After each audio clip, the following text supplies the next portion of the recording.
देश भर में कोरोना के बाद अब अम्फान तूफान के कहर से 12 लोगों की मौत हो गई है, जिसकी वजह से कई लोगों की जान माल को भी नुकसान पहुंचा है।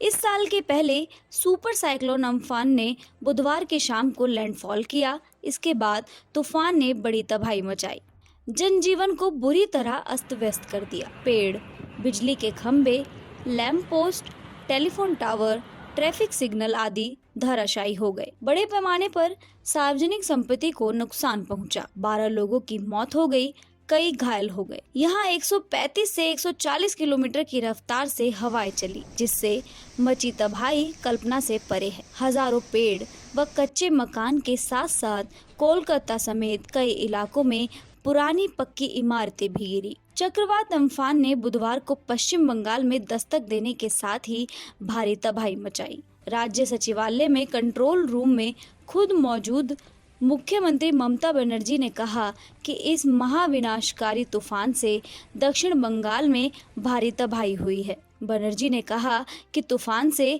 राज्य सचिवालय तक को नुकसान पहुंचा है। कई गेट व खिड़कियों के शीशे टूट गए हैं। इसी से ही अंदाजा लगाया जा सकता है कि तूफान से कितना नुकसान हुआ होगा। ममता ने कहा कि पेड़ गिरने से कोलकाता, हावड़ा, हुगली, उत्तर व दक्षिण 24 परगना जिले में 12 लोगों की मौत हुई है। खासकर दक्षिण बंगाल के कई जिलों में सड़क, बिजली, पुल, संचार व्यवस्था पूरी तरह से ध्वस्त हो गई है।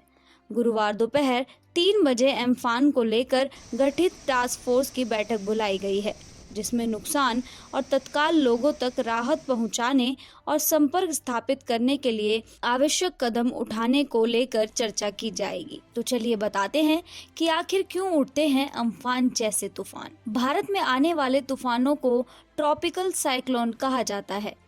उसके पीछे वजह यह है कि हमारा देश इक्वेटर से करीब 8 डिग्री उत्तर दिशा में है और 23.5 डिग्री पर कर्क रेखा देश के 8 राज्यों से गुजरती है और यह भारत को 2 हिस्सों में बांट देती है। भारत 3 तरफ समुद्र से घिरा हुआ है।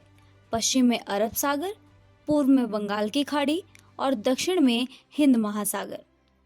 क्योंकि गर्मी जब शुरू होती है तो बंगाल की खाड़ी और अरब सागर से वाष्पन अधिक होता है और वातावरण में आर्द्रता बढ़ जाती है।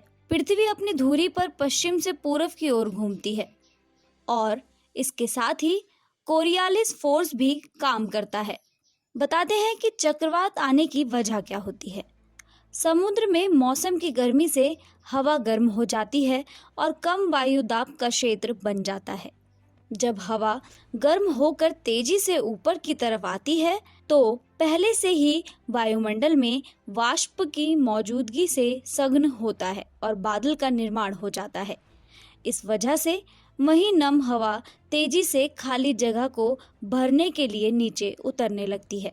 जब हवा बहुत तेजी से उस इलाके में चारों तरफ घूमती है तो घने बादलों और चमक के साथ तेज बारिश होती है। जून में चक्रवाती तूफान आना आम बात है और अधिकतर चक्रवाती तूफान बंगाल की खाड़ी में ही उठते हैं। अगर पिछले 100 साल के आंकड़े को देखें तो सभी चक्रवाती तूफान के 86% बंगाल की खाड़ी में आए हैं और 14% अरब सागर में आए हैं। अरब सागर से उठे चक्रवात बंगाल की खाड़ी की तुलना में कमजोर होते हैं। ऐसी और अधिक जानकारी के लिए सब्सक्राइब कीजिए हमारा चैनल।